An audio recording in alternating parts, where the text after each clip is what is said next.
우리나라 노인 인구가 7.2%로 넘어서서 유엔이 정한 고령화 사회에 진입을 하게 되었습니다. 그래서 앞으로 우리나라는 노인 문제가 굉장히 심각하고 노인 문제가 국정의 걸림돌이 될 것이다 하는 그런 예감이 들어서 제가 국회의원들 연구 모임이 있는데 노인복지정책연구회를 창립을 해야 되겠다 하는 생각을 갖고 발기 취지문을 써가지고 동료 의원들한테 모두 보내고 전화도 하고 찾아가서 노인 문제를 같이 다루자 하는 그런 이야기를 나누니까 여야간에 한 100여 명이 참여를 했습니다. 그때부터 제가 우리나라 노인의 실태 또 그 문제점을 해결하기 위한 방안 연구 이런 노력들을 해오고 그 당시에도 대한노인회와 분기마다 같이 정책 토론회를 열고 이랬습니다. 그래서 앞으로 노인복지 향상을 위하여 매진해 나갈 그런 생각을 하고 있습니다.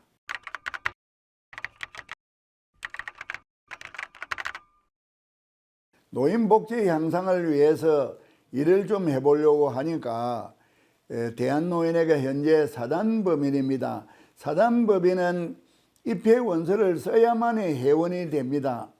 그래서 우리나라가 작년 말까지 65세 이상 노인이 약 850만 가까이 되는데 대한노인회는 경로당에 나와서 입회원서를 쓴 사람만 회원이 되다 보니까 약 300만 명 정도만 입회원서를 쓴 회원입니다. 그래서 노인복지 향상을 위해서 노인들의 그 요구를 국회나 정부 당국에 요구할 때에 300만을 대표하는 목소리보다는 850만을 대표하는 목소리가 더욱더 힘이 있고 반영이 될 것 같은 생각이 들어서 대한노인회를 대한노인회 법에 의한 법정단체를 만들면은 그 법의 회원 조항에 정회원은 65세 이상 대한민국 국민, 준회원은 60세 이상 대한민국 국민이라고 못을 박으면은 노인들이 자동으로 회원이 되기 때문에 그 많은 숫자의 회원을 가진 단체이기 때문에 이 단체가 요구하는 목소리가 국회나 정부에 먹혀 들어갈 가능성이 많습니다. 그래서 효율적으로 노인복지 향상을 이루고자 법정단체를 만들고자 하는 것입니다.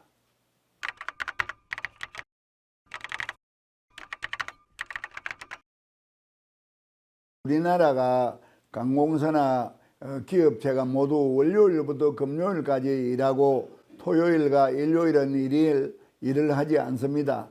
또 요새 젊은 사람들은 토요일, 일요일 날 특근 수당을 준다 하더라도 일하러 나오지를 않습니다. 그래서 토요일은 일 안 하고 버린 날이기 때문에 그날을 노인들을 위해서 잘 활용할 수 있겠느냐.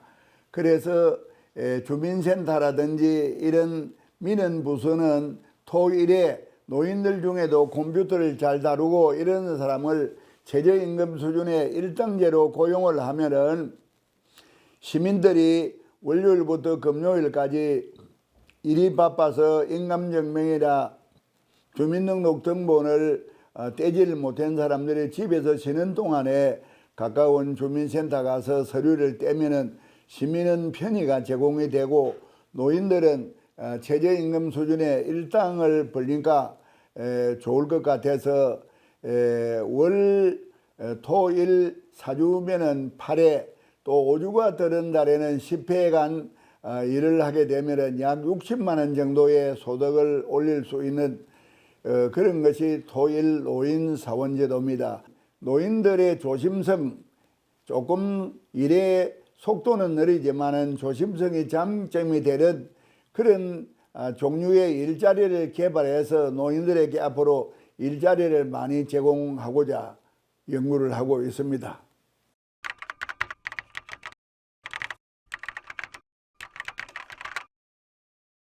제가 국회 노인복지정책연구회 회장을 할 때 세계 여러 나라의 그 노인복지 실태를 조사를 좀 하러 다닌 일이 있는데 특별히 관심을 끄는 것이 미국 캘리포니아 주에서 원로의회를 실시하고 있는 것을 제가 발견을 했습니다. 다시 말하면 65세 이상의 노인들이 입후보도 하고 투표를 하는 그런 원로의회 제도인데, 원로의회에서는 노인들의 문제점을 표출해서 의결해가지고 주 하원이나 상원에 제출하면은 원로의회 제도를 통해서 표출돼 가지고 국가에 반영이 되지는 그런 모습을 봤습니다. 그래서 저도 앞으로 우리나라에도 4대 지방선거에서 원로의회 제도를 도입해서 노인의 의견이 표출되고 그것이 반영될 수 있도록 해야 되겠다 하는 그런 생각을 갖고요. 선진국에는 월 100만 원 정도까지 노인에게 지급을 하는 나라들이 많습니다. 그런데 우리나라는 기초수급자에게 겨우 30만 원을 주는 정도고, 올해는 그래도 노인 중에 약 70%가 30만 원까지 받는 혜택을 받게 되는데, 제가 임기 동안에 선진국처럼 월 100만 원의 노인 수당이 지도록 열심히 노력을 하려고 합니다. 대한노인회가 사단법인이라서 전체 노인이 회원이 되지 못하기 때문에 법정단체가 되어서 우리나라 노인 전부가 대한노인회 회원이 되어지면은 목소리가 아주 힘이 있고, 대한노인회가 요구하는 것이 투표하는 나라에서는 많은 유권자가 회원이기 때문에 정치권이 반영해 줄 수 있다고 생각해서 대한노인회 법정단체를 만들어서 우리나라 노인들이 OECD 가입국 중에서 빈곤율이 1위라는 것, 자살률이 1위라는 것을 부각시키고, 또 복지지표상에서도 세계 60위권에 머물고 있는데, 오늘날 한국 경제가 10위권이 되는 일을 우리 노인이 해냈는데 노인을 이렇게 홀대하면 되겠느냐 하면서 내 정치권에다가 목소리를 높이고 이래서 노인복지에 대한 예산이 많이 배정되도록 적극적인 노력을 하려고 합니다.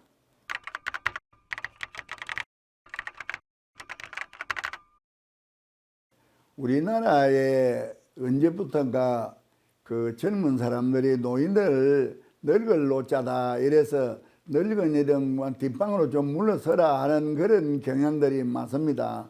그런데 영국에 가면은 노인이 한 분이 별세하면은 지혜로운 책이 가득 찬 도서관 하나가 볼타 없어지는 것하고 같다. 그래 노인들은 평생을 살아오면서 시행착오를 거듭하면서 교과서에 없는 많은 경륜을 가지고 있는 슬기롭고 지혜로운 어른이다. 노인이라는 단어를 그런 지혜롭고 슬기로운 사람이라는 이름을 구한다 하니까 유명한 소설가 한 분이 해인이다, 슬기롭고 지혜로운 사람이다, 이런 용어를 저한테 가르쳐 주었습니다. 그래서 제가 앞으로 해인이라고 부르는 캠페인 운동을 열심히 펼쳐나갈 생각입니다.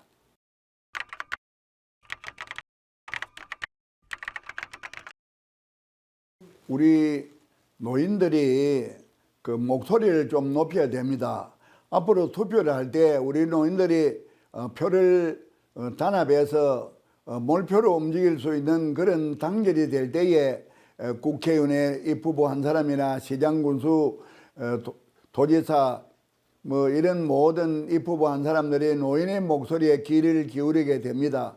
그러니까 앞으로 노인복지 향상은 우리 노인이 단결하고 투표에서 큰 위력을 발휘할 때 노인의 혜택이 오고 노인복지가 이루어진다는 걸 명심하시고, 앞으로는 중앙에서 방침을 정하게 되면 우리 노인들이 모두가 일치단결해서 하나가 되는 그런 모습을 보여주시기를 바라고, 그것이 바로 우리들이 살아갈 수 있는 그런 안정된 노후가 이루어질 수 있는 척경이라는 것을 명심해 주시기 바랍니다. 또 젊은이 여러분들도 노인이 따로 있는 게 아닙니다. 세월이 65세로 나를 밀어내니까 노인이 되어졌습니다. 64세는 1년 후는 노인이 되는 것이고 63세는 2년 후에 노인이 되는데 내가 35이라고 젊다고 하는 그분도 앞으로 30년이 지나면 노인이 되는 겁니다. 그러니까 노인은 65세까지는 정예원에 불과하고 나머지 연령은 모두가 예비 노인입니다. 그러니까 노인 문제로 따로 떼어서 생각할 것이 아니라 모든 국민이 내 문제라고 생각을 해야 됩니다.